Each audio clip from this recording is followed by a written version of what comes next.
आप सभी को जय मसीह की। आप सभी का स्वागत हमारे आज के इस विशेष सभा में यीशु मसीह के नाम से।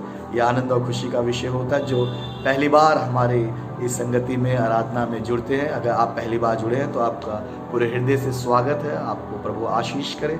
और साथ साथ हमारी निवेदन भी कि हम आपको इस मैसेज को आप आखिरी बार ही ना देखें, और भी हमारे मैसेज आते रहते हैं, और उसमें को भी आप लाइक करें, शेयर करें और दूसरों के लिए आशीष कारण बने यीशु मसीह के नाम से। साथ साथ हमारे लिए प्रार्थना करें ताकि हम प्रभु के वचन को और अच्छी तरह से तैयार करके और अच्छी तरह से प्रचार कर सके और बहुतों को परमेश्वर वचन हम पहुंचा सके, बहुतों के लिए हम आशीष बन सके। इस विशेष सभा में यीशु मसीह के नाम से आज हम विशेष संदेश के साथ विशेष समय में आए हैं, ताकि इस संदेश के द्वारा आप एक सामर्थी मसीह जीवन जी सके, ताकि आप दूसरों को बचाने वाले, दूसरों को छुड़ाने वाले बन सके। हालेलुया। सो आइए अपनी आंखें बंद करें और प्रभु से प्रार्थना करेगी, परमेश्वर जबकि आज हम तेरे नज़दीकता में आए हैं, तेरे उपस्थिति में आए हैं, तो सहायता करे प्रभु, ताकि हम आपके वचन को वैसी समझे, वैसी जाने जैसा आज आप हमसे चाहते हैं यीशु मसीह के नाम से। स्वर्गीय पिता प्रभु जी, मैं आपका धन्यवाद करता हूँ।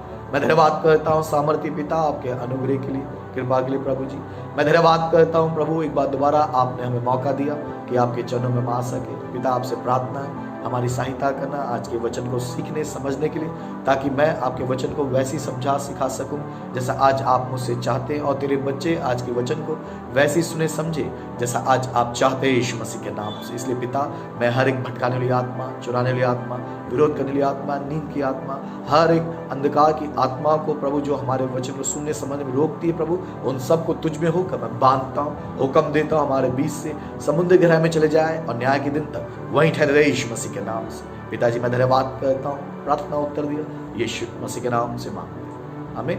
आप सभी का स्वागत हमारे आज के इस विशेष सभा में। आज हम बात करेंगे हमारे आत्मिक शत्रु पर विजय पाने के रहस्य। अब प्रश्न उठता है कि हमारा शत्रु कौन है। बाइबल साहब बताती है कि हमारा शत्रु कोई मनुष्य नहीं, बल्कि हमारा शत्रु संसार की अंधकार की ताकतें, शैतान है, जो हमारा आत्मिक शत्रु है। और उस आत्मिक शत्रु पर विजय पाने के लिए हमें परमेश्वर के हथियार को बांधना चाहिए। हालेलुया। तो आज हम बात कर रहे हैं हमारे आत्मिक शत्रु पर विजय पाने के रहस्य। प्रश्न उठता है हमारा आत्मिक शत्रु कौन है, और दूसरा प्रश्न ये उठता है कि हमारे आत्मिक शत्रु के कार्य क्या है, वो कैसे आज बहुतों को, कैसे वो हमें विश्वासियों को, प्रभु के लोगों को, धर्मियों को और प्रभु के अनुसार चलने वालों को कैसे वो फुसलाता है, कैसे बहकाता है, कैसे उकसाता है, और कैसे उसके तरीके, ताकि हम उसके शिकंजों में, उसके दाव में, उसके जाल में हम कभी ना फंसे। इसलिए मैं चाहूँगा आज के वचन को आप शुरू से लेकर अंत तक आप देखें, जिसके द्वारा आप एक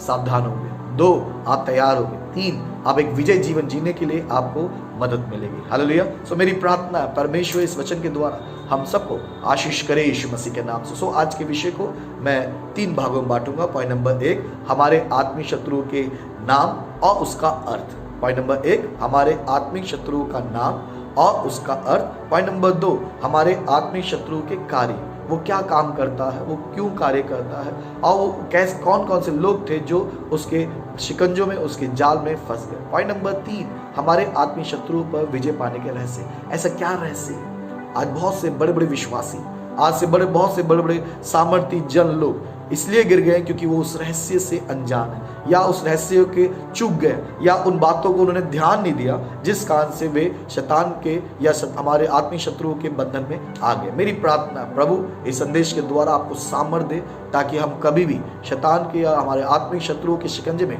कभी ना फंसे यीशु मसीह के नाम से। हालेलुया। सो पॉइंट नंबर 1, हमारे आत्मिक शत्रु के नाम और उसके अर्थ। हम देखते हैं हमारे आत्मिक शत्रु के नाम कौन, उसका नाम क्या है। क्या हमारे आत्मिक शत्रु है? बाइबल बताती है हाँ, हमारे आत्मिक शत्रु हैं। तो अब प्रश्न उठता है वो उसका नाम क्या है, और उसको किन नामों से पुकारा गया है, और उस नाम का क्या अर्थ है। मेरे साथ अगर आप देखिए पहला पतरस अध्याय 5:8 में, यहाँ पर हम पाते हैं उस शत्रु के नाम, उस शत्रु के कार्य और उस शत्रु से बचने के रहस्य। बड़े ही सावधानी तरीके से, बड़े ही आत्मिक रीति से पतरस यहाँ पर लिखते हैं और बताते हैं उन तीनों बातों को एक साथ निचोड़ में, एक वर्ष में उस बात को साबित करते हैं। मेरी प्रार्थना इस वचन के खुलने से, इस वचन के समझने से प्रभु हमें आशीष करे, हमें सामर्थ प्रदान करे, ताकि हम कभी भी शैतान या शत्रुओं के बंधन में कभी ना आए यीशु मसीह के नाम से।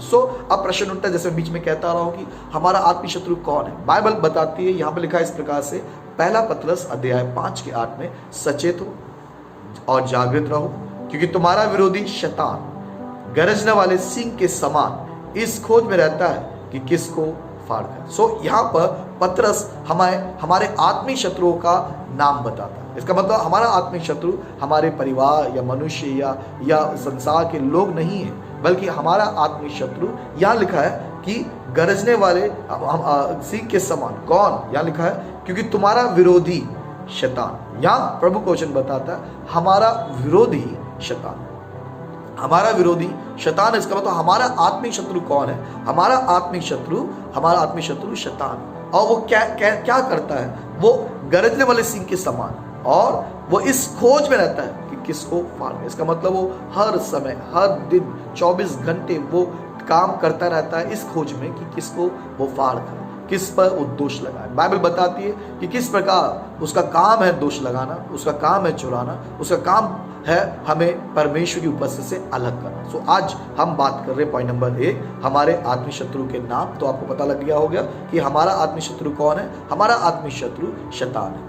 और उसके नाम का अर्थ क्या है? अगर डिक्शनरी में देखेंगे, अगर हम खोज करते हैं आत्मिक शत्रु के नाम जो शैतान है, उसका अर्थ होता है दुष्टों का सरदार, या झूठों का पिता, या परमेश्वर के आज्ञा ना मानने वालों का मुखिया, जो परमेश्वर के विरोध करने वाला व्यक्ति। मेरे साथ देखिए प्रकाशित वाक्य अध्याय 12:9 में शैतान के विभिन्न नामों से पुकारा गया, शैतान को विभिन्न नामों से पुकारा गया। तो हम ये जाने कि हमारा आत्मिक शत्रु कौन है? हमारा आत्मिक शत्रु हमारा शैतान है। और वो हमें केवल हमारा आत्मिक शत्रु नहीं, वो हमारा मानसिक शत्रु भी है, वो हमारा आर्थिक शत्रु भी है, वो हमारे पारिवारिक शत्रु भी है। वो हर प्रयास करेगा कि आप एक शांतिमय जीवन ना जिए और आप प्रभु की भक्तिपूर्ण जीवन ना जिए। उसके लिए वह विभिन्न प्रकार की योजना बनाता है, जिस योजना में हमें फंसना कभी नहीं चाहिए। देखो हल्का प्रकाशित वाक्य 12:9 में, तब है बड़ा अजगर। इसका मतलब हमारे आत्मिक शत्रु को बुलाया गया बड़ा अजगर, और लिखा वही पुराना सांप जो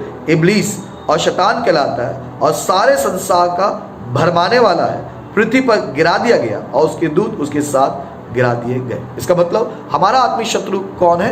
हमारा आत्मिक शत्रु हम देख सकते हैं शैतान है, और शैतान को विभिन्न नामों से पुकारा गया है। अगर यशायाह दिया है 14:12 अगर आप देखोगे यहाँ पर, तो वहाँ पर उसके बारे में और विस्तार से बताया गया। उसे लूसीफर कह के भी पुकारा गया, और उसे स्वर्ग से नीचे गिरा दिया गया के पुकारा गया, और उसको और परिभाषा दी गई। यजकेल अध्याय 28:11 से लेकर 18 भी आप पढ़ोगे तो वहाँ भी उसका वर्णन दिया गया है कि वो पहले कौन था, पहले क्या था, और किस प्रकार से उसे स्वर्ग से नीचे गिरा दिया गया। दूसरे शब्दों में शैतान कौन था? शैतान एक स्वर्गदूत था, एक प्रधान स्वर्गदूतों में था, और साथ साथ और वो परमेश्वर की आराधना का एक मुख्य व्यक्ति था, जो उसके द्वारा बहुत से लोग मिलकर उस स्वर्गदूत उसके परमेश्वर के साथ परमेश्वर की आराधना करते थे। लेकिन बाइबल बताते किस प्रकार उसके अंदर घमंड, अहंकार आने के कारण परमेश्वर ने उसे स्वर्ग से निकाल दिया। अब उसे उस जगह में स्थान नहीं। दूसरे शब्दों में हमारा अब वो दूसरे शब्दों हम यहाँ पर देखते हैं कि वो हमारा आत्मिक शत्रु बन गया है। केवल आत्मिक ही नहीं, बल्कि हमारा जीवन का शत्रु बन गया। और हमारा मल युद्ध अब मनुष्य से नहीं, बल्कि आत्मिक सेनाओं से, और उस अंधकार के हाकिम से जो आकाश में। दूसरे शब्दों में हमें जानना जरूरी है कि आपके जीवन में जो भी परेशानी, तकलीफ, कठिनाई आती है, तो उसका मुख्य कारण शैतान है। और कई बार हम यहाँ पर देखते हैं कि शैतान की बात सुनने के कारण लोग शैतान के कामों जैसा करते हैं। हम कई बार दोष लगाते हैं कि शैतान ने कर दिया, लेकिन शैतान ने किया नहीं, शैतान ने सलाह दिया है, और उसके ऊपर यह हमारे पर निर्भर रहता है कि हम उसकी सलाह बात माने या ना माने। अल्टीमेट बुराई का जो जड़ है वो शैतान है।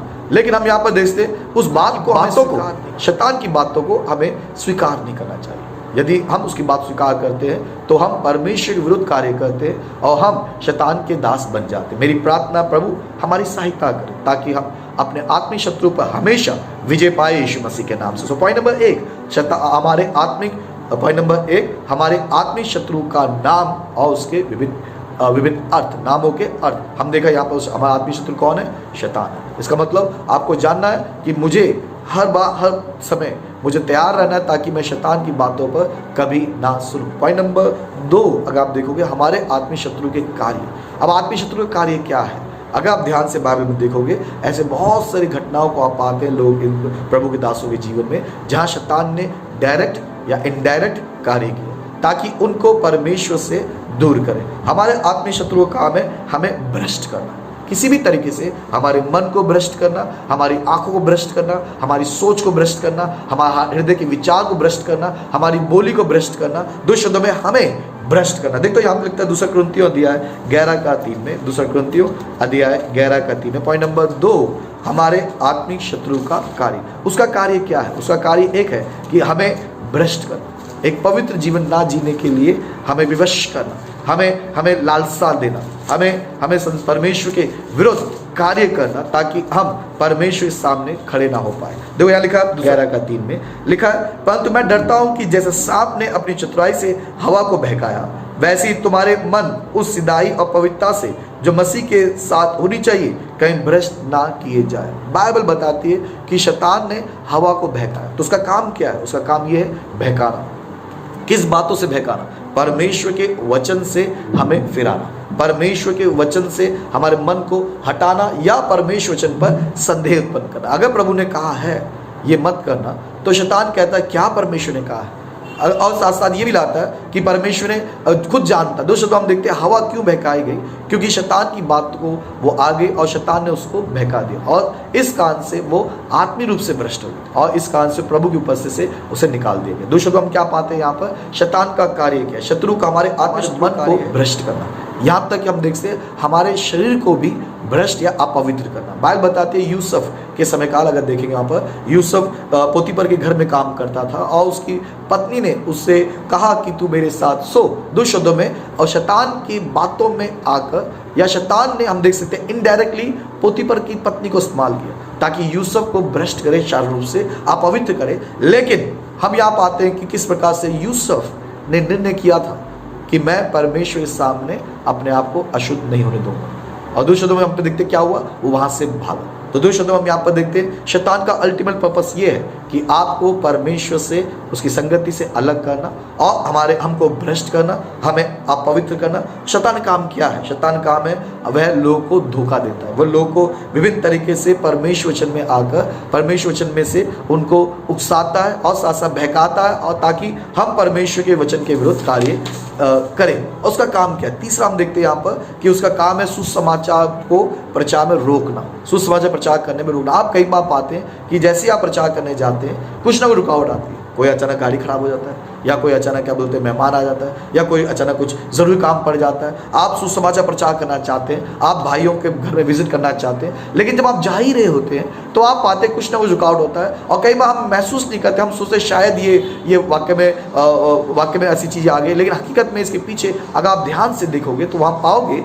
कि इसके पीछे एक आत्मिक कार्य है। मेरे साथ देखिए पहला थिस्सलुनीकियों अध्याय 1 में, पहला थिस्सलुनीकियों अध्याय 1:2 से लेकर 2:18 में यहाँ पर प्रभु को वचन बताता है। यहाँ पौलुस कहता है, इसलिए हमने, अर्थात मुझ पौलुस ने एक बार नहीं वरन 2 बार तुम्हारे पास आना चाहा, परंतु शैतान हमें रोके रहा। तो इसका मतलब पौलुस यहाँ पर क्या बोलते हैं भाइयों के पास जाना चाहता था, विश्वासी के पास जाना चाहता था, लेकिन वो जा नहीं पाया। उसका कारण ये था कि शैतान ने उन्हें एक बार नहीं बल्कि 2 बार रोका। इसका मतलब जब आप प्रभु के कामों को करने की कोशिश करते हो तो ज़रूरी है कि आप पहले शैतान कामों को बांधो। आप प्रार्थना करो कि परमेश्वर हम यहाँ पर जा रहे हैं, कोई शैतानी ताकत, कोई शैतानी सामत हमें रोक ना पाए, हमें अड़चने ना कर पाए, उन तमाम ताकतों को बांधते। बाइबल बताती है मत्ती 18:18 में कि जो कुछ तुम पृथ्वी पर बांधोगे वो स्वर्ग में बंधेगा, और जो कुछ पृथ्वी पर खोलोगे वो स्वर्ग में खुलेगा। इसका मतलब आपको आत्मिक जगत में बनने के लिए जरूरी है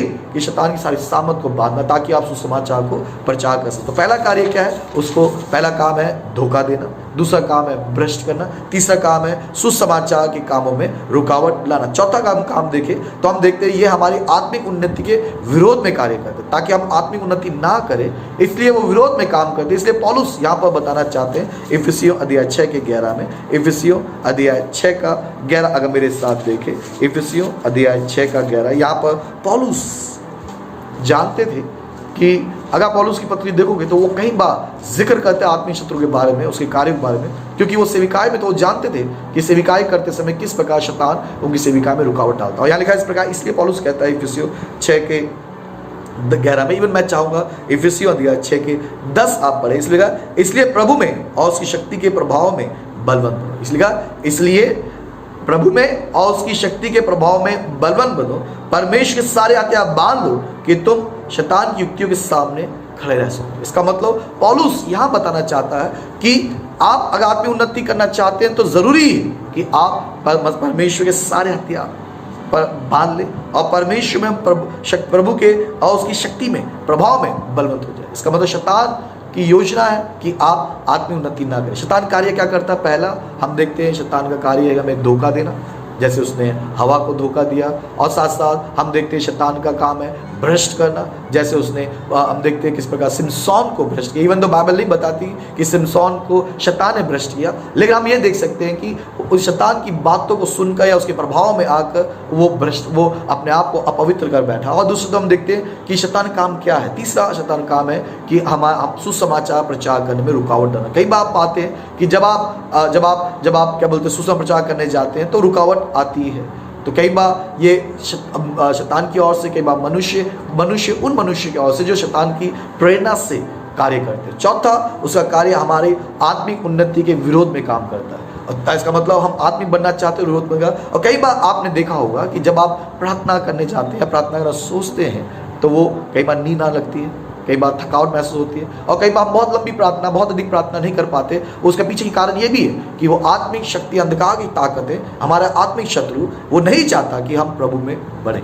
मेरी प्रार्थना है प्रभु अपना अनुग्रह हाथ हमें पर रखे ताकि हम आत्मिक शत्रुओं के वश में कभी ना आए, यीशु मसीह के नाम से। तो पांचवा कार्य क्या है? वह लोगों के मन में व्यभिचार की लालसा उत्पन्न करता है। वह देखिए यहाँ पर किस प्रकार सिमसोन के बारे में वो वैश्या के पास गया। हम देखते किस प्रकार से दाऊद के पुत्र अमनोन के बारे में जो अपनी बहन के साथ विचार किया। दो शब्द में ऐसे बहुत से लोग हैं जिनको शैतान उन दिनों में भी इन दिनों में भी उकसाता है व्यभिचार की तरफ ले जाने के लिए। उनके मन को वो अशुद्ध करता है। इसका मतलब उसका कार्य क्या है? वो लोग को व्यभिचार की लालसा प्रदान करता है, वो लोग को आत्मिक रूप से अंधा भी करता है ताकि मसीह का सुसमाचार लोगों तक ना पहुंचे। मेरे साथ देखिए दूसरा कुरिन्थियों अध्याय 4:4 में, दूसरा कुरिन्थियों अध्याय 4:4 में यहाँ प्रभु का वचन बताता है हमारे आत्मिक शत्रु का कार्य, यानी कि शैतान का कार्य क्या है। हम देखते हैं यहाँ पर छठा हमारे आत्मिक शत्रु कार्य ये है कि वे सुसमाचार की ज्योति ना चमके, लोग को आत्मिक रूप से उनकी बुद्धि को बंद कर देता, अंधा करता। देखो यहाँ पर लिखा है दूसरा कुरिन्थियों 4:4 में, उन अविश्वासियों के लिए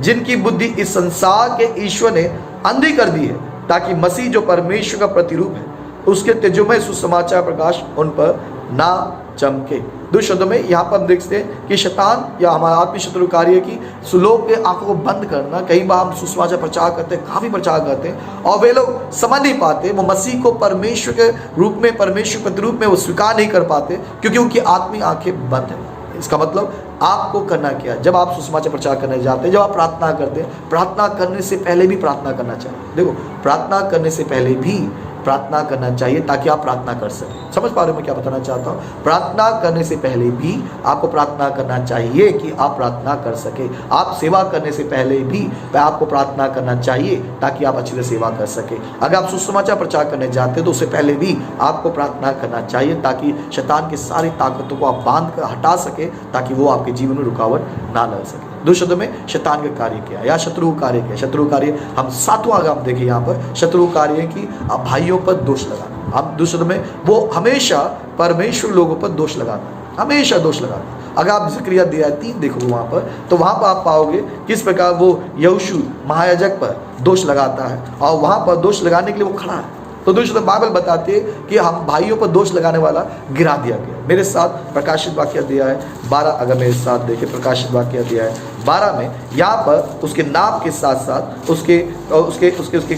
उसको गिराने के बारे में भी बताया गया है। यहाँ लिखा इस प्रकार से पद 10 में, फिर मैंने स्वर्ग से ये बड़ा शब्द आते हुए सुना, अब हमारे परमेश्वर का उद्धार और सामर्थ और राज्य और उसके मसीह का अधिकार प्रकट हुआ, क्योंकि हमारे भाइयों पर दोष लगाने वाला जो रात दिन हमारे परमेश्वर सामने उन पर दोष लगाया करता था, गिरा दिया गया। दोस्तों हम यहाँ पर देखते हैं किस प्रकार से शैतान का, हमारे शत्रु काम है कि हम पर दोष लगाना। देखा जो यहोशू अध्याय 3 जो हमने बोला बताया था पिछले बार, अभी बताया था, हम दोबारा उसको अगर ध्यान करें लेकर 2 तक, फिर उसने यहोशू महायाजक को यहोवा के दूत के सामने खड़ा हुआ मुझे दिखाया, और शैतान उसकी दाहिनी ओर उसका विरोध करने को खड़ा था। देखो हम यहाँ पर देखते हैं शैतान या हमारे आत्मिक शत्रु कार्य ये है कि वह हम पर दोष लगाए। हर बार दिन रात, या प्रकाशित वाक्य साफ कहता है कि उसका काम कभी कभी नहीं बल्कि हमेशा दिन और रात उसका काम है कि उसका कार्य है कि हम पर दोष लगाए परमेश्वर के सामने। हम देखते हैं यहाँ पर 8वां का क्या कार्य है। 8वां वह लोगों को पाप का दास बनाए रखता है। उसका काम है कि लोगों को क्या करे, अपना दास बनाए, पाप का दास बनाए रखे। जकरिया अध्याय 4:8 में, जकरिया अध्याय 8वां काम है कि वह लोगों को पाप का दास बनाए रखे। गलतियों अध्याय 4:8 में, गलतियों अध्याय 4:8 अगर मेरे साथ देखें तो यहाँ पर पौलुस बताना चाहते हैं कि हमारे आत्मिक शत्रु का कार्य क्या है। हमारे आत्मिक शत्रु कार्य है कि हमें गुलाम बनाए रखे पाप के लिए। यहाँ लिखा है, पहले तो तुम परमेश्वर को ना जानकर उनके दास थे जो स्वभाव में परमेश्वर नहीं। अब बाइबल पौलुस ये बताता है कि जो पाप करता है वो पाप का दास है। मेरे साथ देखें यूहन्ना अध्याय 8 में, यूहन्ना अध्याय 8 को अगर मेरे साथ देखें और उसके 33-34 में यहाँ पर यीशु मसीह ने साफ कहा, जो पाप करता है वो पाप का दास है। और यहाँ लिखा है इस प्रकार से यूहन्ना अध्याय 8:32 में, तुम सत्य को जानोगे और सत्य तुम्हें स्वतंत्र करेगा। उन्होंने उसको उत्तर दिया, हम तो अब्राहम के वंश से हैं और कभी किसी के दास नहीं हुए, फिर तू कैसे कहता है कि तुम स्वतंत्र हो जाओगे। यीशु ने उनको उत्तर दिया, मैं तुमसे सच सच कहता हूँ कि जो कोई पाप करता है वह पाप का दास है। इसका मतलब शैतान का हमारे आत्मिक शत्रु कार्य है कि वो हमें दास बनाए रखे, हमें गुलाम बनाए रखे, हमें आज़ाद ना करे। इसका मतलब शत्रु का, हमारे आत्मिक शत्रु का कार्य क्या है। हमारा आत्मिक शत्रु का कार्य 9 अगर आप देखोगे कि वो हमें शारीरिक रूप से बीमार रखना चाहता है। अगर आप मत्ती अध्याय 12:22 में, लूका अध्याय 13:16 में और अय्यूब अध्याय 2:7 में अगर देखोगे तो इन सभी जगहों में शैतान ने लोग को बीमार कर रखा था ताकि वो बीमारी में रहे और वो स्वस्थ ना हो। हमारे आत्मिक शत्रु कार्य है 10, वह हमारे आत्मिक शत्रु काम है हमारे आशीष को चुराना, हमें घात करना और हमें नष्ट करना। इसलिए यीशु मसीह ने कहा, यूहन्ना 10:10 में लिखा है, चोर चोरी करने, घात करने, नष्ट करने आता है और मैं इसलिए आया कि तुम जीवन पाओ और बहुतायत का जीवन पाओ। दूसरे शब्दों में हम यहाँ पर क्या पाते हैं, हमारे आत्मिक शत्रु कार्य क्या। इवन हम अगर लिस्ट देखें तो ये लिस्ट बढ़ती जाएगी, उसके शत्रु के बहुत सारे काम है। उनमें से एक हम देखते हैं यहाँ पर वो गलत शिक्षा में फंसाता है, वो लोग को सताता है, वो लोग को बहलाता है, वो लोग के अंदर कड़वाहट उत्पन्न करता है, वो लोग के अंदर मतभेद उत्पन्न करता है, वो सेवा में गड़बड़ी लेके आता है, बस दो पासबान, दो विश्वास के बीच में भी मतभेद लेके आता है और वो परमेश्वर के लोगों को परमेश्वर के प्रति विरोध, निराशा और परेशानी को भी लेके आता है और साथ साथ वह लोगों को प्रार्थना करने में रोकता है, संगति करने में रोकता है, वचन पढ़ने में रोकता है। वो किसी प्रकार से कोशिश करता है कि हम किसी भी रीति से परमेश्वर और परमेश्वर बातों से, परमेश्वर सेवा से, परमेश्वर पद से दूर हो जाए। लेकिन खुशखबरी ये है, चाहे शैतान कितना भी कार्य को ना करे, हमारे पास प्रभु यीशु मसीह और वो उन सब पर हमें विजय दिलाएगा यीशु मसीह के नाम से। क्योंकि बाइबल पौलुस इसलिए कहता है, पौलुस इसलिए कहता है रोमियो अध्याय 8 में, रोमियो देखो हम देख क्या लिखा है, खुशखबरी हमारे लिए क्या है। खुशखबरी ये है, मैं ये सारी बात बताकर डराना नहीं चाहता कि आप सोच लेंगे सारा काम अगर शत्रु या शैतान करते तो हम क्या कर सकते हैं। लेकिन अद्भुत बात ये है कि आपको ये जानना है, चाहे शैतान कुछ भी कर ले, लेकिन एक चीज़ याद रखें, जब आप सच्चाई से प्रभु भी चल रहे हैं तो कोई ताकत, कोई शक्ति, कोई सामर्थ आपको परमेश्वर के प्रेम से, मसीह के प्रेम से आपको अलग नहीं कर सकती। हालेलुया। देखो लिखा रोमियो अध्याय 8 में और उसका लिखा 8 का अगर देखें 34 में, फिर कौन है जो धन की आज्ञा देता है? मसीह है जो मर गया, वरन मुर्दों में से जी उठा और परमेश्वर की दाहिनी ओर है, हमारे लिए निवेदन भी करता है। कौन हमको मसीह के प्रेम से अलग करेगा? क्या क्लेश या संकट या उपद्रव या अकाल या नंगाई या जोखिम या तलवार? जैसे लिखा है, तेरे लिए हम दिन भर घात किए जाते हैं और हम वध होने वाली भेड़ों के समान गिने जाते हैं। परंतु इन सब बातों में हम उसके द्वारा जिसने हमसे प्रेम किया जैवन से भी बढ़कर। इसलिए पद 38 में कहता है, क्योंकि मैं निश्चय जानता हूं कि ना मृत्यु, ना जीवन, ना स्वर्गदूत, ना प्रधानताएं, ना वर्तमान, ना भविष्य, ना सामर्थ, ना ऊंचाई, ना गहराई, ना कोई और सृष्टि हमें परमेश्वर प्रेम से जो हमारे प्रभु यीशु मसीह में अलग कर सकेगी। इसका मतलब हमें कोई ताकत अलग नहीं कर सकती। यदि आप यह निर्णय कर ले कि मुझे किसी भी कीमत में प्रभु की उपस्थिति में बढ़ना है, किसी भी कीमत में मुझे शैतान की बात को सुनना नहीं है, किसी भी कीमत में मैं परमेश्वर के वचन पर चलूंगा, चाहे उसके लिए मुझे कितना भी कीमत चुकाना क्यों ना पड़े। हालेलुया। तो ये खुशखबरी हमारी ये है कि आपको डरना नहीं है, चाहे शैतान शत्रु कितने भी योजना बना ले, लेकिन वो आप पर प्रबलशाली नहीं हो सकता, क्योंकि आप मसीह में विश्वास करते हैं और मसीह हमारे निवेदन करता है और उसकी सामर्थ हमारे लिए पर्याप्त है। इसलिए प्रभु का वचन कहता है याकूब, इसलिए अगर हम देखिए यहाँ पर किस प्रकार से पौलुस कहता है कि प्रभु मुझे सामर्थ दे, और प्रभु यीशु, उसने एक नहीं बल्कि 3 बार प्रार्थना किया और प्रभु ने एक ही कहा कि मेरी सामर्थ तेरे लिए पर्याप्त है, मेरी सामर्थ निर्बलताओं में सिद्ध होती है। हालेलुया। इसलिए पौलुस आगे कहता है जो मसीह जो मुझे सामर्थ देता है। हालेलुया। इसलिए फिलिपियों अध्याय 4:13 में पौलुस कहता है जो मुझे सामर्थ देता है उस पर मैं सब कुछ कर सकता हूँ। हालेलुया। दूसरे ट्रांसलेशन में लिखा है मसीह यीशु जो मुझे सामर्थ देता है उसमें मैं सब कुछ कर सकता हूँ। आज मेरी प्रार्थना है, यदि आप किसी प्रकार से शैतान के बहकाव में, शैतान के चुंगलों में फंस गए, आज परमेश्वर आपको सामर्थ दे ताकि आप शैतान की चुंगलों से बाहर निकले यीशु मसीह के नाम से। यदि आप पाप का जीवन में चले गए तो आज आपके पास मौका है। शैतान ये कहेगा कि तूने पाप कर दिया, अब तेरा क्षमा नहीं है, इसलिए तू सुसाइड कर ले, तो क्या बोलते कोई गलत कदम उठा ले या प्रभु को छोड़ दे। लेकिन मैं बताना चाहता हूँ, प्रभु को वचन बताता है क्या जब मनुष्य गिर जाते हैं तो क्या दोबारा नहीं उठते। हमारे पास ऐसा परमेश्वर है जो दोबारा मौका देता है। हालेलुया। हमारे पास ऐसा परमेश्वर है जो हमें दोबारा मौका देता है और हमें ढूंढता है, हमें खोजता है ताकि हम उसके पास आने वाले बने। हालेलुया। सो आज यदि आप शैतान के किसी भी चुंगलों में आ गए, किसी पाप में गिर गए, प्रभु का वचन यशायाह 1:18 में लिखा हुआ है कि चाहे तुम्हारे पाप लाल रंग के भी क्यों ना हो,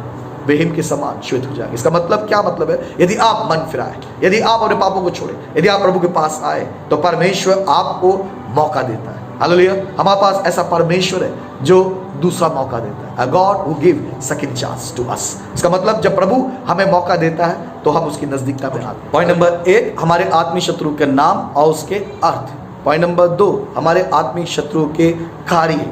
अगर आज जो मैंने बताया बहुत कम बताया, हालांकि बहुत सारे कार्य हैं, लेकिन आप उन कार्यों पर डरे नहीं, उस कार्यों से डरे नहीं, क्योंकि हमारा परमेश्वर उन सबसे बड़ा है, उन सबसे ताकतवर है, उन सबसे शक्तिशाली है। यदि आप केवल प्रभु के अनुसार जीवन जीते रहेंगे तो कोई ताकत आपके जीवन में रुकावट नहीं डाल सकती, आप बढ़ते जाएंगे क्योंकि प्रभु आपके साथ है। आमीन। पॉइंट नंबर 1 हमने बात किया हमारे आत्मीय शत्रु के नाम और उसके अर्थ। पॉइंट नंबर 2 हमारे आत्मीय शत्रु के कार्य, उसके कार्य क्या है।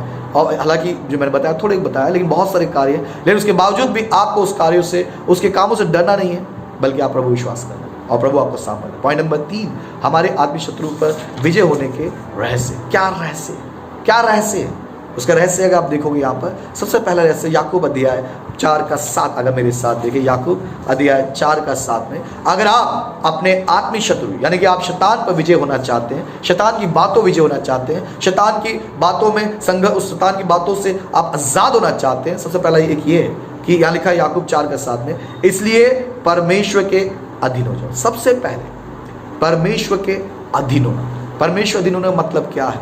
आपको अपने पापों की क्षमा मांगना, आपको अपने पापों को छोड़ना और प्रभु यीशु मसीह पर विश्वास करना। अगर आप कहते हैं मैं परमेश्वर, सच्चे परमेश्वर के अधीन हूँ, तो इसका मतलब आपको सबसे पहले अपने पापों की क्षमा मांगना है, अपने पापों को छोड़ना है और प्रभु यीशु मसीह को उद्धारकर्ता रूप में स्वीकार करना है। क्योंकि परमेश्वर का अधीन होना मतलब ये है कि आप परमेश्वर की इच्छा पर, परमेश्वर की आज्ञाओं पर चलेंगे। तो किस प्रकार आप अपने आत्मीय शत्रु विजय पा सकते हैं? पहला तरीका मैंने बताया कि परमेश्वर अधीन होना का मतलब ये है अपने पापों की क्षमा मांगना, अपने पापों को छोड़ना और प्रभु यीशु मसीह पर विश्वास करना। अधीन होना मतलब क्या है? अधीन होने का मतलब ये है कि जो परमेश्वर को पसंद है उसे करना, जो आपको पसंद वो नहीं, जो परमेश्वर को पसंद है। जैसे कि स्कूल में एक टीचर है, टीचर अपने स्टूडेंट को काम देता है क्योंकि स्टूडेंट्स अपने टीचर के अधीन है, इवन दो जबकि स्टूडेंट्स को, विद्यार्थी को पसंद नहीं है होमवर्क करना, क्योंकि वो टीचर के अधीन है तो उसके पसंद ना होने के बावजूद भी वो स्कूल का काम करेगा। एक मालिक, एक नौकर का हम देखते हैं, मालिक के अधीन और नौकर है, नौकर को कुछ, नौकर थका हुआ है, कमजोर है, लेकिन क्योंकि वो मालिक के अधीन है वो मालिक का कहना मानेगा क्योंकि वो उसके अधीन है। इसी प्रकार से आपको पसंद हो या ना हो, क्योंकि परमेश्वर ने कहा है चाहे मुझे अच्छा लगे ना लगे, चाहे मेरे इच्छा हो या ना हो, क्योंकि मैं परमेश्वर अधीन हूँ तो मैं परमेश्वर कहना मानूंगा। तो सबसे पहले आप अपने आत्मीय शत्रुओं पर विजय होने के रहस्य क्या है? वो है परमेश्वर के अधीन होना। दूसरा यहाँ पे लिखा हुआ है शैतान का सामना करना। कैसे आप शैतान का सामना करेंगे? शैतान का सामना आप तलवार से हथियार से, बंदूक से शैतान का सामना नहीं कर सकते, क्योंकि पौलुस यहाँ बताते हैं इफिसियों 6 के 12 में कि हमारा मलयुद्ध मांस और लहू से नहीं बल्कि आत्मिक सेनाओं से। इसका मतलब अगर आपको आत्मिक सेनाओं विजय होना है तो आपको आत्मिक बनना होगा, और आत्मिक संसार में उसका हथियार ये है परमेश्वर का वचन। तो सामना कैसे करेंगे? आप परमेश्वर के वचन को इस्तेमाल करके ही उसका सामना कर सकते हैं। आप अपने ताकत से, अपने बुद्धि से, अपने चाकू से, तलवार से नहीं कर सकते, क्योंकि वो एक आत्मिक व्यक्ति है। आत्मिक व्यक्ति को आप घूसा मार नहीं सकते, क्योंकि वो आत्मिक है। इसी प्रकार से अगर आत्मिक व्यक्ति को विजय पाना है तो पौलुस याकूब यहाँ पर साफ तरीके से कहता है कि परमेश्वर के अधीन होना। पहला स्टेप्स परमेश्वर अधीन होना। प्रश्न उठता है क्या परमेश्वर अधीन है? आज बहुत से लोग कहते हैं हम परमेश्वर अधीन है, लेकिन वाक्य में परमेश्वर अधीन नहीं, वो अपने अधीन है और संसार के अधीन है और शैतान के अधीन है, इसलिए संसार के अनुसार चलते हैं। लेकिन यदि आप अपने आत्मिक शत्रु पर यानी कि शैतान पर विजय पाना चाहते हैं और एक आत्मिक सामर्थ्य आत्मिक जीवन जीना चाहते हैं तो उसका पहला स्टेप है परमेश्वर के अधीन होना। दूसरा, उसका सामना करें। कैसे? परमेश्वर के वचन को पढ़कर, परमेश्वर वचन को चलकर और परमेश्वर वचन को घोषणा करके। जब जब शैतान आपके मन में कोई विचार लाए, जब जब शैतान ऐसी परिस्थिति उत्पन्न करे जिसमें आप लालसा में आए, विचार में आए, पाप में आए, उसी समय आपको परमेश्वर के वचन को इस्तेमाल करना है, जैसे यीशु मसीह ने इस्तेमाल किया। मेरे साथ देखिए मत्ती अध्याय 4 में यीशु मसीह ने शैतान का सामना कैसे किया। यहाँ पर यीशु मसीह ने शैतान का सामना एक बार नहीं, 2 बार नहीं, यहाँ पर बाइबल बताती है उसने 3 बार, कम से कम 3 बार किया। लेकिन मैं विश्वास करता हूँ शैतान का सामना यीशु मसीह ने 3 नहीं बल्कि कई बार किया होगा, और साथ साथ और उन सभी बातों में यीशु मसीह ने परमेश्वर वचन को इस्तेमाल करके शैतान पर विजयी हुआ। इसका मतलब पॉइंट नंबर 1, रहस्य क्या है? रहस्य ये है कि आपको परमेश्वर के अधीन होना है। 2, आपको परमेश्वर वचन को पढ़ना है, चलना है और उसको घोषणा करना है। जब जब शैतान मन में लाएगा कि चोरी कर, तब आप परमेश्वर वचन को इस्तेमाल करना। लिखा हुआ है कि मुझे चोरी नहीं करना। जब जब परमेश्वर वचन कहता है,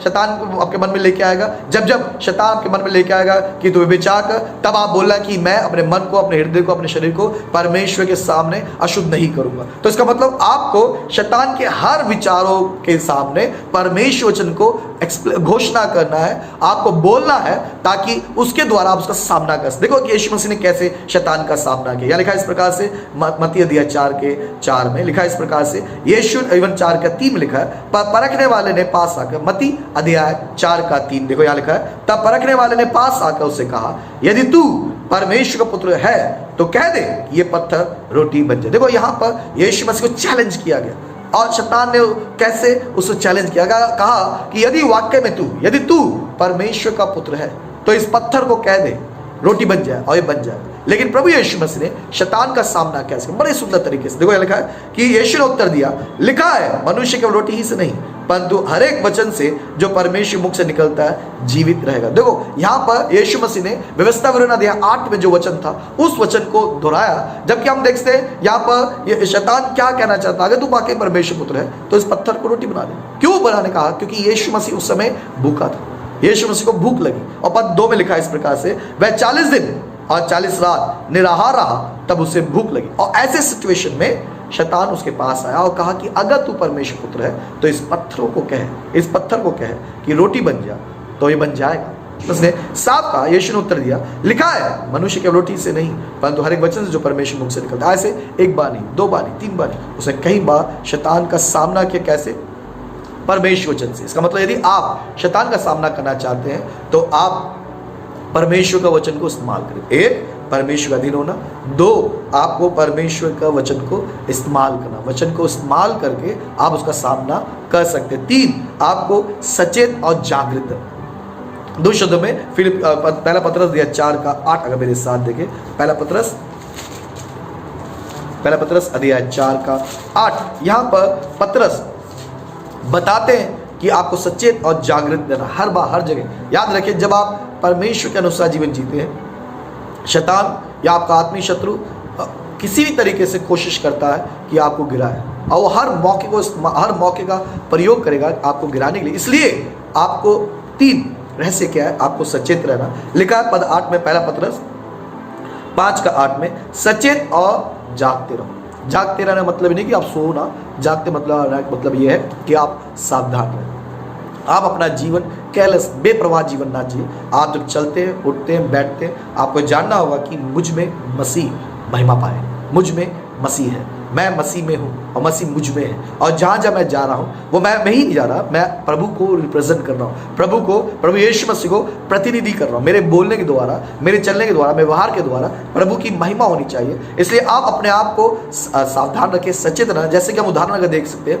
यदि आपने सफ़ेद कपड़ा पहना है, पैंट शर्ट, सफ़ेद पैंट शर्ट पहने हुए और आप कहीं बैठते हैं तो आप अचानक नहीं बैठते, ये हमारी सोच में ये रहता, हमारे दिमाग में पहले से पता है कि हमने सफ़ेद पैंट शर्ट पहना है। और जब हम किसी जगह में बैठते हैं तो कैसे बैठते हैं? आप तुरंत नहीं बैठते, आप पहले उसे कपड़े से पोंछते हैं या झाड़ते या फूंकते हैं, मट्टी को हटाते हैं या उसे झाड़ते हैं वहाँ पर, और तब उसके बाद बैठते हैं। लेकिन साधारण दूसरे कपड़ों में आप ऐसा कई बार बहुत ही कम लोग करते हैं या कम ध्यान देते हैं। कई बार हालांकि दूसरे कपड़ों में करते हैं, लेकिन फिर भी जब सफ़ेद पैंट से कपड़े पहनते हैं तो उसमें ज़्यादा ध्यान रखते हैं, क्योंकि आपको इस बात पर आपको केवल ध्यान रहता है कि मेरे कपड़े गंदे ना हो जाए। इसी प्रकार से आपको हर बार ध्यान रखना होगा कि आप आत्म रूप से अशुद्ध ना हो जाए, आत्म रूप से दूषित ना हो जाए। इसका मतलब आप हमेशा जागते और सावधान हैं। पहला नियम है आप अधीन रहे परमेश्वर के। दूसरा नियम है परमेश्वर वचन को इस्तेमाल करें।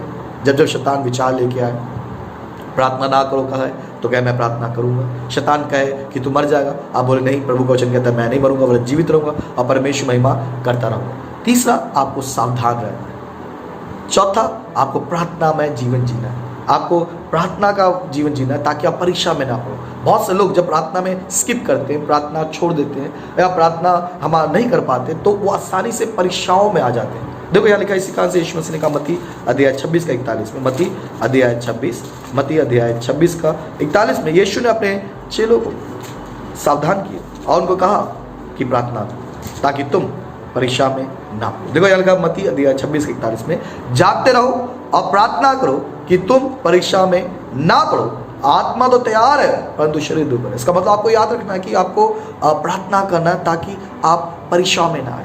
जो प्रार्थना करने वाला व्यक्ति है वो परीक्षा में आसानी से नहीं आ सकता। जो प्रार्थना वाला व्यक्ति है वो परमेश्वर की अगुवाई और सुरक्षा को पाता रहता है। मेरी प्रार्थना है प्रभु हमारी सहायता करे यीशु मसीह के नाम से। पांचवा, आप शैतान को कभी भी अवसर ना दें।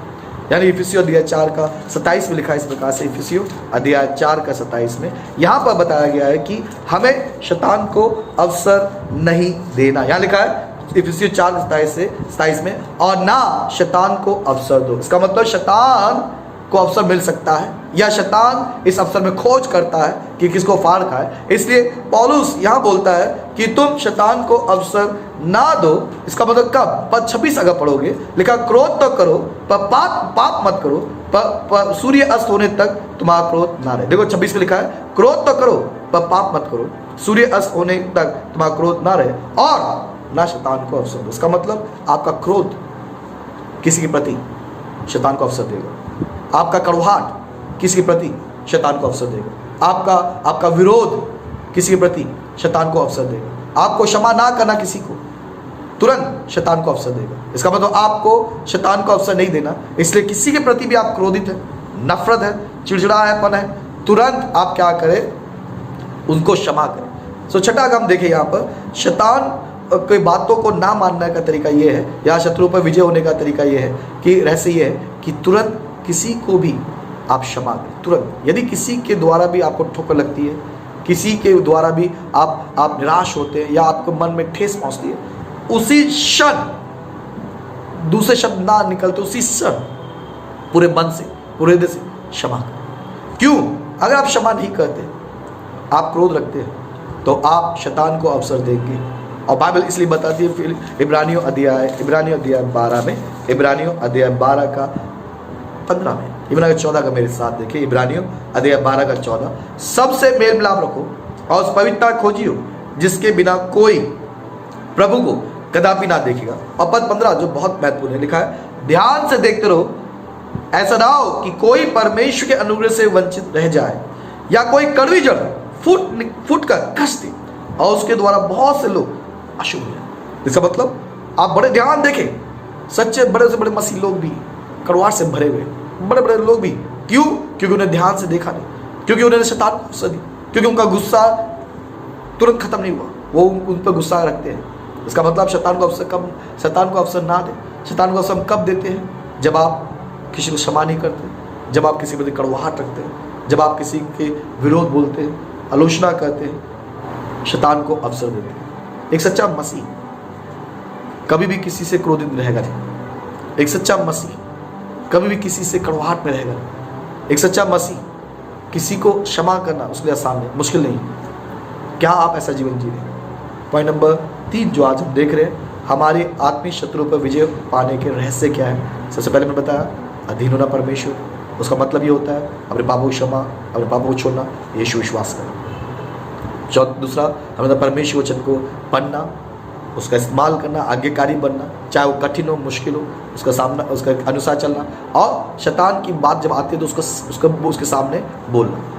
तीसरा सचेत और जागरूक रहना। चौथा प्रार्थना करना, प्रार्थना का जीवन जीना। पांचवा शैतान को अवसर ना दे। छठा तुरंत लोगों को क्षमा करें। तुरंत लोगों को क्षमा करें। तुरंत लोगों को क्षमा करें। सातवां मेरे साथ इफिसियों अध्याय अगर मेरे साथ देखिए 6 का अगर आप देखोगे यहाँ पर इफिसियों अध्याय 6 के 10 में लिखा इस प्रकार से, इसलिए प्रभु में और उसकी शक्ति के प्रभाव में बलवंत बनो, परमेश्वर के सारे हथियार बांध लो कि तुम शैतान की युक्तियों के सामने खड़े रह सको। और सातवां हमें यहाँ पर परमेश्वर के सारे हथियार बांध ले। सातवां क्या है? प्रभु का वचन बताता है कि हमें सारे हथियार बांध। इफिसियों अध्याय 6 का 12 देखिए अगर हम, क्योंकि हमारा यह मलयुद्ध लहू और मांस से नहीं परंतु प्रधानों से और अधिकारियों से और संसार के अंधकार के हाकिमों से और दुष्टता की आत्मिक सेनाओं से जो आकाश में है। इसलिए परमेश्वर के सारे हथियार बांध लो कि तुम बुरे दिन में सामना कर सको और सब कुछ पूरा करके स्थिर रह सको। इसलिए 1 सत्य से अपनी कमर कसकर, 2 धार्मिकता की जलम पहनकर, 3 पाँव में मेल के सुसमाचार की तैयारी के जूते पहनकर, 4 उन सब के साथ विश्वास की ढाल लेकर स्थिर रह सको जिससे तुम उस दुष्ट के सब जलते हुए तीरों को बुझा सको। 5 उद्धार का टोप, 6 आत्मा की तलवार जो परमेश्वर का वचन ले लो। और लिखा है हर समय हर प्रकार से आत्मा में प्रार्थना विनती करते रहो, इसलिए जागते रहो कि सब पवित्र लोगों के लिए लगातार विनती किया करो। इसका मतलब प्रभु वचन क्या बोलता था? सातों में हमें प्रभु में बलवंत होना, उसके सारे हथियार बांध देना। ये जब आप पढ़ते हो, ऐसे करते हो तो प्रभु आपको सामर्थ देगा। मेरी प्रार्थना आज के वचन के द्वारा परमेश्वर आपको प्रभावशाली बनाए। प्रभु आपको हमारे शत्रुओं पर विजय जीवन जीने में सहायता करे यीशु मसीह के नाम से। हालेलुया।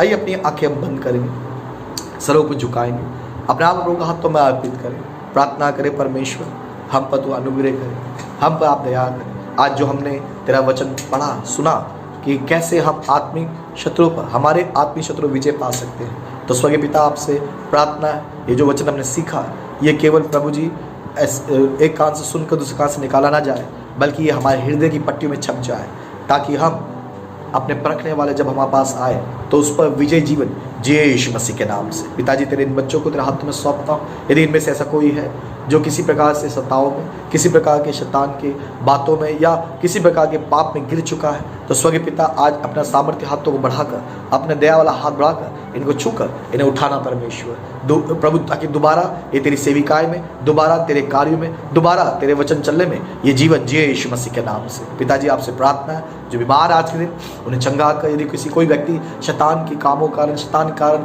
या किसी भी कारण से बीमार है, पिता मैं उन सब बीमारी को पिता पुत्र पवित्र आत्मा के नाम से, प्रभु यीशु मसीह के नाम से बांधता हूँ, बीमारी को आज्ञा देता हूँ इनके शरीर को छोड़कर दूर हट जाए और दोबारा कभी ना आए यीशु मसीह के नाम से। यदि कोई प्रभु गरीबी में है, प्रभु लाचारी में, प्रभु जी पिता आपका वचन बताते यीशु मसीह हमारे लिए कंगाल बन गया ताकि हम धनी बन जाए। पिता सर्वशक्तिमान प्रभु जी आपका वचन बताता है कि फिलिपियों अध्याय 4:19 में मेरा परमेश्वर भी अपने उस धन के अनुसार जो मसीह यीशु में है तुम्हारी हर कमी घटी को पूरा करेगा। इसलिए प्रभु जी यदि कोई कंगाली में, गरीबी में या कमी में जीवन जी रहा, पिता मैं चाहता हूँ स्वर्ग के दरवाजे खुले और उनके लिए आशीष सहायता चारों तरफ से मिले यीशु मसीह के नाम से। यदि किसी प्रकार परिवार में जलाए झगड़े, पिता शैतान की बातों सुनने के कारण प्रभु पिता आपसे प्रार्थना आज शैतान काम नष्ट किए जाए और प्रभु तेरे लोगों के मन में दया और प्रेम उत्पन्न करे और तेरे लोगों के मन में प्रभु तेरे वचन में चलने की हिया प्रदान कर प्रभु, ताकि ये तेरे वचन के अनुसार चलते हुए एक दूसरे को प्रेम करे, एक दूसरे को क्षमा करे, एक दूसरे की परवाह करे और एक दूसरे दूसरे पर प्रभु जी ध्यान रखे यीशु मसीह के नाम से। पिताजी मैं आपका धन्यवाद करता हूँ, जो वचन मुझे आपने दिया पिता, उस वचन को मैंने ना तो जोड़कर ना तो काट कर, जैसा मेरे मन में आपने उत्पन्न किया वैसे मैंने तेरे बच्चों को बता दिया पिता। और प्रार्थना करते ये वचन तेरे बच्चों के लिए आशीष का, उन्नति का, विजय का और सफलता का कारण ये बने यीशु मसीह के नाम से। पिताजी मैं धन्यवाद करता हूँ, प्रार्थना उत्तर दिया, मांगता मां उद्धार करता जीवित यीशु मसीह के नाम से, आमीन और आमीन। अब प्रभु यीशु मसीह का अनुग्रह, परमेश्वर का प्रेम और पवित्र आत्मा की सहभागिता आपके संग, परिवार के संग, यीशु मसीह के दूसरे आगमन तक आप सब पर बनी रहे यीशु मसीह के नाम से। और मेरे पीछे बोले हमारा परमेश्वर यहोवा हमको हजारों गुना बढ़ाता जाएगा और अपने वचन के अनुसार हमको आशीष भी करता जाएगा, आमीन और आमीन। सबको जय मसीह की। प्रभु आपको आशीष करे। God bless you.